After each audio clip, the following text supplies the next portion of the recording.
Assalamualaikum warahmatullahi wabarakatuh. Waalaikumsalam warahmatullahi wabarakatuh. Alhamdulillahillazi anzala al-Qur'an hudan linnasi wa bayyinatin minal huda wal furqan. Wassalatu wassalamu ala ashrafil anam wa ala alihi wa ashabihil kiram, amma ba'du. Saudara-saudara kaum muslimin rahimakumullah. Setiap penganut agama di dunia ini mempunyai sesuatu kitab yang dianggapnya sebagai kitab suci. Orang Hindu punya kitab Weda. Orang Buddha punya kitab Tripitaka. Yahudi mempunyai Taurat. Nasrani mempunyai Injil. Penganut Konghucu punya kitab Tao Te Ching. Orang Majusi punya kitab Zen Avesta. Orang kebatinan punya kitab Serat Centani, Hidayat Jati, Darmo Gandul, atau Gatoloco. Sementara kita umat Islam oleh Allah diberikan Al-Quranul Karim. Mengapa kita yakini Quran ini sebagai kitab suci? Pertama, ia bebas dari intervensi dan investasi manusiawi. Ia sepenuhnya, baik isi maupun redaksi, adalah produk dari Allah Subhanahu wa ta'ala. Kita yakini Quran kitab suci karena sampai hari ini belum ada seorang pun yang sanggup membuat seperti itu. Suatu kitab hanya dinamakan suci kalau dia bersih dari investasi dan intervensi manusia. Al-Quran ini sejak turunnya 14 abad yang lalu telah menantang. Wa in kuntum fi raibim mimma nazzalna ala abdina fa'tu bi suratin min misli. Apabila kamu ragu-ragu terhadap kebenaran Quran yang kami turunkan kepada hamba kami Muhammad, atau kamu menyangka Quran itu cuma bikinan Muhammad saja, cobalah kamu buat satu surah saja semacam Al-Quran. Apabila kamu tidak mampu melakukannya seorang diri, wada'u syuhada'akum, ajak seluruh teman-temanmu. Sejak tantangan ini turun 14 abad yang lalu, sampai hari ini, tidak seorang pun yang sanggup membuat satu surah saja semacam Al-Quranul Karim. Barangkali belum pernah ada yang coba-coba. Sudah. Di antaranya apa yang dilakukan oleh Musailamah Al-Kazzab. Dia mencoba membuat satu surah semacam Al-Quran yang kalimatnya sudah berbentuk bait-bait syair, tapi isinya jauh panggang daripada api. Yang kedua, kita yakini Quran sebagai kitab suci karena isi dan ajarannya sesuai dengan fitrah manusia.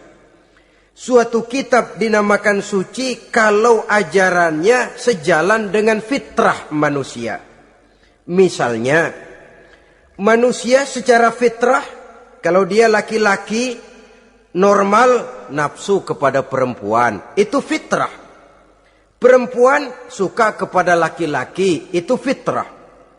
Kalau ada kitab suci, tapi melarang manusia untuk kawin, kesuciannya perlu diselidiki.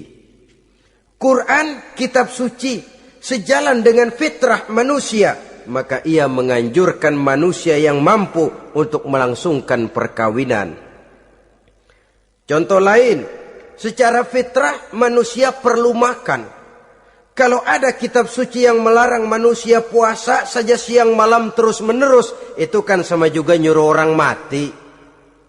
Quran sesuai dengan fitrah manusia, maka dalam Islam puasa wisol, puasa ngableng, apa itu istilahnya, puasa nyambung, Dari pagi sampai sore, sampai malam, sampai pagi lagi puasa terus. Bukan saja tidak boleh, malah haram hukumnya. Kenapa? Itu bertentangan dengan fitrah manusia. Yang ketiga, kita yakini Quran sebagai kitab suci karena isinya tidak kontroversil. Isinya tidak saling bertentangan satu sama lain. Di ayat manapun Quran mengajarkan Allah itu esa. Satu kali dia berkata haram, dia akan tetap berkata haram. Isinya tidak kontroversil. Sebab kalau ada kitab suci, di satu pihak mengajarkan Tuhan Esa, di lain ayat mengajarkan Tuhan 3, di lain ayat lagi mengajarkan Tuhan 4, kitab kacau namanya. Bagaimana suatu kitab bernama suci kalau isinya kontroversil satu dengan lainnya? Dari 3 kriteria inilah kita yakini Quran sebagai kitab suci. Masalah yang akan kita bicarakan pada pertemuan kita kali ini, bagaimana sikap kita terhadap Al-Quranul Karim sebagai kitab suci. Berangkat dari sebuah hadis di mana Rasulullah sallallahu alaihi wasallam pernah memberikan tawaran. Beliau bersabda, "Man ja'ala al-Qur'ana amamahu qadahu ilal jannah, wa man ja'ala al-Qur'ana khalfahu saqahu ilan nar." Siapa yang menjadikan Quran sebagai imam, maka Quran akan membimbing dia ke dalam surga. Tetapi siapa yang menjadikan Quran sebagai makmum, maka Quran akan mendorong dia ke dalam neraka. Pilihan terserah kita. Siapa yang menjadikan Quran sebagai imam, ditempatkannya Al-Quran di depan, dia ikuti petunjuk dan ajaran Al-Quran, maka Quran akan membimbing dia ke surga. Surga dunia, lebih-lebih lagi surga akhirat. Tetapi sebaliknya, siapa yang menempatkan Quran di belakangnya, dia belakangi Al-Quran, dia belakangi perintah dan ajaran-ajaran Al-Quran, dia perturutkan hawa nafsunya dalam kehidupan ini, maka Quran akan mendorong dia ke dalam neraka. Ya, neraka dunia, lebih-lebih lagi neraka akhirat. Pilihan terserah kita. Saya mau tanya, kira-kira Quran dalam hidup kita jadi imam apa jadi makmum? Imam apa makmum? Kalau Quran jadi imam, artinya kita umat Islam jadi makmum. Resiko dan logika tentu. Makmum harus ngikuti imam. Imam takbir, makmum takbir. Imam ruku, makmum ruku. Imam sujud, makmum sujud. Imam tahiyat, makmum tahiyat. Itu namanya Quran jadi imam, kita jadi makmum. Artinya dalam terjemahannya pada kehidupan, kalau merah kata Quran, merah kita kata. Hijau kata Quran, hijau kita bilang. Ke barat kata Quran, ke barat kita pergi. Ke timur kata Quran, ke timur kita berangkat. Halal kata Quran, halal kata kita. Haram kata Quran, haram kita bilang. Itu Quran imam, kita makmum. Nyatanya kadang-kadang kontras. Nyatanya kadang-kadang paradok. Merah kata Quran, hijau dong kata kita. Halal kata Quran, remeng-remeng kata kita. Ke barat kata Quran, ke timur kita pergi. Dalam praktek kita mau jadi makmum, Quran kita suruh jadi imam. Kita sesuaikan Quran dengan selera kita. Mana-mana ayat yang menguntungkan, mana ayat yang sesuai dengan mau kita, itu yang kita baca kuat-kuat. Itu yang kita canangkan ke tengah masyarakat ramai. Tapi manakala Quran itu bertentangan dengan nafsu kita, bertentangan dengan gaya dan kepribadian kita, kita umpetin itu Quran. Kalau kita cuma umpetin lumayan, kadang-kadang kita tuduh Quran ketinggalan zaman. Kita anggap Quran tidak relevan lagi dengan situasi dan kondisi. Kalau sudah begitu, sudah menyeberang terlalu jauh namanya. Saudara-saudara kaum muslimin rahimakumullah. Inilah makna hadis Nabi yang diriwayatkan dari Imam Ali bin Abi Thalib, bersabda Rasul, "Man qara'al Qur'ana fastazharahu fa ahalla halalahu wa harrama haramahu adkhalahul jannah."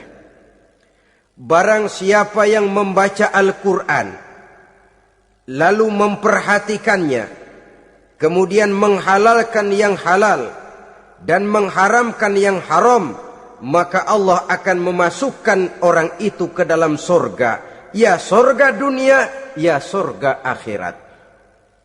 Apabila kita renungi hadis ini, maka untuk berimam kepada Al-Quran ada 3 jalan utama yang harus kita laksanakan.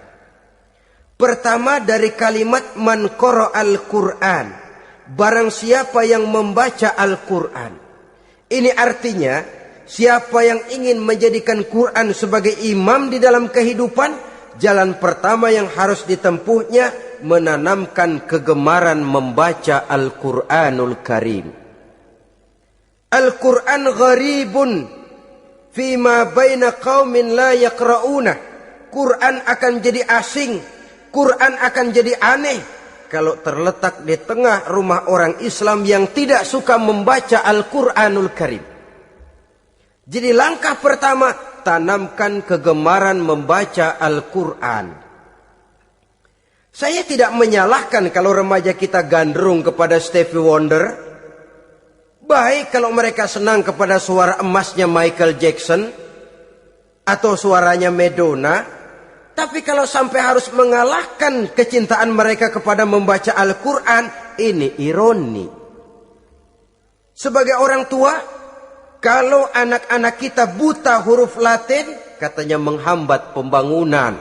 Bahkan pemerintah saja menggalakkan bebas 3B itu.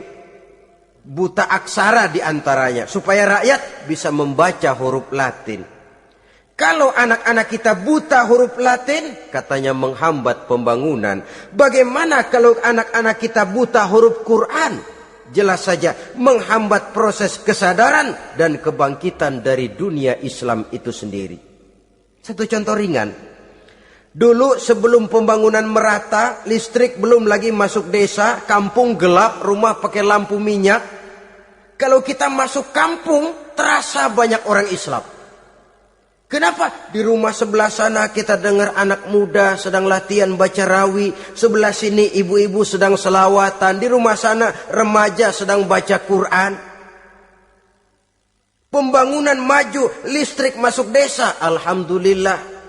Tapi apa yang kemudian terjadi? Proses pergeseran nilai. Setelah listrik masuk desa, radio main kenceng-kencengan. Televisi main gede-gedean. Baca Quran sudah barang aneh, langka. Tengoklah sekarang kalau kita masuk kampung, ada yang remaja sedang baca Quran. Rasanya kok aneh, nggak umum. Sesuatu yang baik malah menjadi nilai-nilai keanehan. Saudara-saudara kaum muslimin rahimakumullah, tanamkan kegemaran membaca. Dalam satu hadis Nabi pesan, nawiru buyutakum bitilawatil Quran. Sinari rumah tanggamu dengan bacaan Quran. Sebab listrik ini cuma bisa menerangi gelap, tapi tidak akan sanggup menerangi hati manusia. Quran produk Allah dibaca dalam segala keadaan tepat dan pantas. Lihat saja, orang sedih baca Quran terhibur. Orang gembira baca Quran tidak lupa diri. Di rumah mewah ada yang baca Quran, bagus. Di gubuk reot di pinggir kali ada yang baca Quran, cocok. Orang kawin dibacakan Quran, bagus. Orang mati dibacakan Quran, tidak jelek. Dalam segala keadaan, in all season, bahasa kerennya, dia pantas dibaca. Saudara-saudara, bahkan orang sakit gigi pun kalau dengar baca Quran tidak marah. Coba lihat. Dia senang benar lagu Michael Jackson, tapi giliran sakit gigi, coba setelin lagu Michael Jackson kalau nggak mencah-mencah. Kamu gila apa nggak tahu saya lagi sakit gigi, tapi coba bacakan Quran. Dia pasti tidak marah. Begitu besar daya pengaruhnya. Bahkan Abu Jahal sama Abu Lahab pernah rapat. Kata Abu Jahal sama Abu Lahab, Mas Lahab, gini loh mas. Kenapa? Ini saya pikir-pikir salah satu yang menyebabkan kenapa saudara kita banyak ikut ajaran Muhammad. Mereka kalau sudah dengar bacaan Quran terpesona. Jadi kita blokir saja. Caranya gimana? Kasih pengumuman kepada Quraisy. Jangan sekali-kali mau dengerin Muhammad baca Quran. Kamu juga jangan. Dan kamu, saya pun begitu. Mari kita janji, tidak mau dengar bacaan Quran. Salaman, pulang ke rumah masing-masing. Dapat 1 hari tahan, 2 hari bertahan, 3 hari, seminggu ke atas. Abu Jahal mulai ada semacam rindu. Kangen pengen dengar ayat Quran. Karena secara pribadi dia mengakui keindahan gaya bahasanya jauh lebih tinggi dari kemampuan penyair Quraisy. Isi ajarannya sangat dalam dan menyentuh segi-segi kehidupan manusia. Gak tahan Abu Jahal kayak dikilikin hatinya. Keluar rumah mindik-mindik, ngumpet-ngumpet. Ngempet di rumah Nabi. Pengen dengar Nabi baca Quran. Rupanya Abu Lahab sama. Pikir Abu Jahal, Abu Lahab gak bakalan keluar. Abu Lahab berpikir, Jahal pasti di rumah. Dua-duanya bareng berangkat ke rumah Nabi. Cuma yang satu dari sebelah barat, yang satu dari sebelah timur. Ngempet, ketemu di sudut, sama-sama kaget. Jahal, loh kamu Lahab? Iya, kamu ngapain? Lah kamu ngapain? Akhirnya sama-sama malu. Sama-sama tidak bisa menahan diri. Akhirnya sama-sama ngakuin. Bagaimanapun kita harus akui bahwa Al-Quran ini mengandung daya pesona yang sangat luar biasa. Itu dari segi bacaan. Belum lagi dari segi ajaran, belum lagi dari segi isi. Tanamkan kegemaran membaca Al-Quran. Sampai-sampai Nabi katakan, Innallazi laisa fi jawfihi syai'um minal Quran kal baitil kharib. Orang yang dari tenggorokannya belum pernah keluar ayat Quran barang sepotong pun, belum pernah ngaji barang seayat pun, itu orang kata Nabi kal baitil kharib, kayak rumah kosong.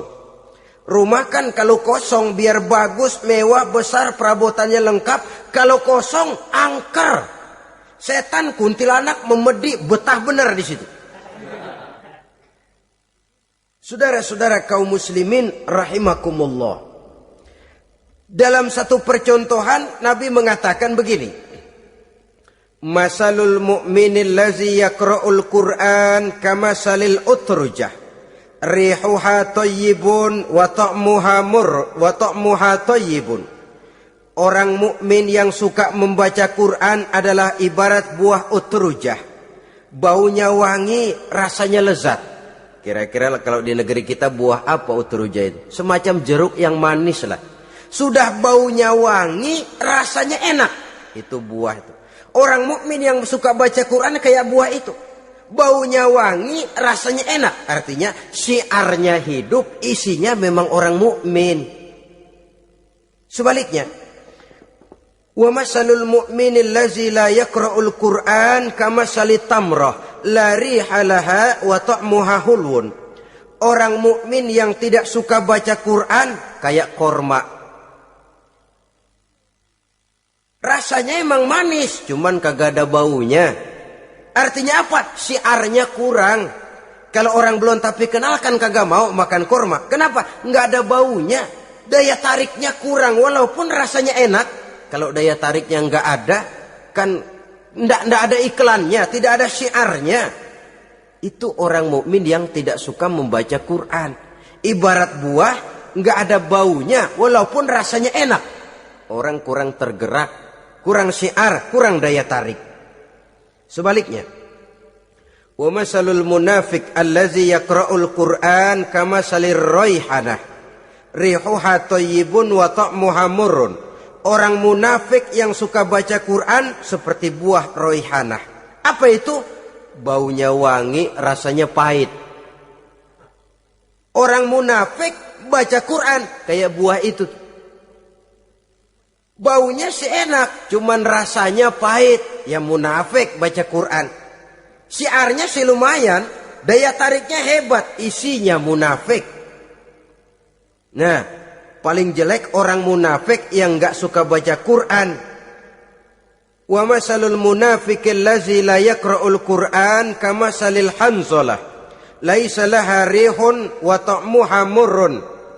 Orang munafik yang tidak suka baca Quran seperti buah hanzalah, sudah enggak ada baunya, rasanya pahit lagi.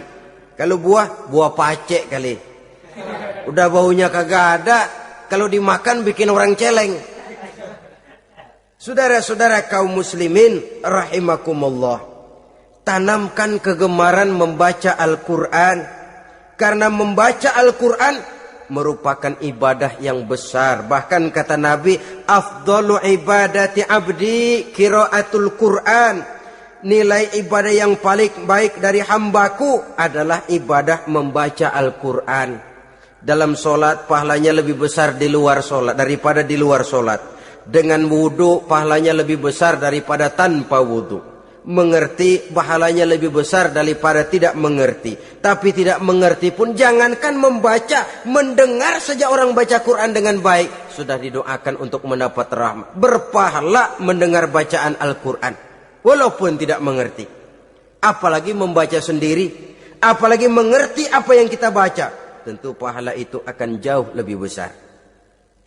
Ini yang pertama, tanamkan kegemaran membaca Al-Quranul Karim.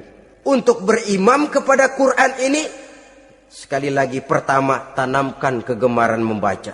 Wan najata yaumal hasyri, dan ingin mendapat keselamatan pada hari hasyar, hari pengumpulan manusia di padang mahsyar. Wazilla yaumal harri, dan mendapat perlindungan dari Allah pada hari yang sangat panas. Wal huda minad dhalalah, dan mendapat petunjuk dari kesesatan. Nah, ini keinginan semua orang. Kan yang kita cari apa sih? Hidup bahagia. Biar ndak kaya asal bahagia sudah enak. Lalu apalagi? Matinya sebagai syahid. Kemudian di hari pengumpulan nanti mendapat keselamatan. Lalu pada saat orang lain kepanasan kita mendapat perlindungan. Kemudian orang lain kebingungan kita mendapat petunjuk. Kalau ini yang diinginkan kata Nabi, resepnya fa'adimu qiraatal Quran. Maka lazimkan, biasakan olehmu membaca Quran. Tidak ada terlambat. Idealnya memang dari kecil, sebab lidah kalau sudah kaku berat. Disuruh baca innallaha laghaniyun hamid, lidahnya berat. Innallaha lampuniyun hamid, lampuniyun. Laghaniyun jadi lampuniyun. Lidah itu kalau sudah berat ya memang berat.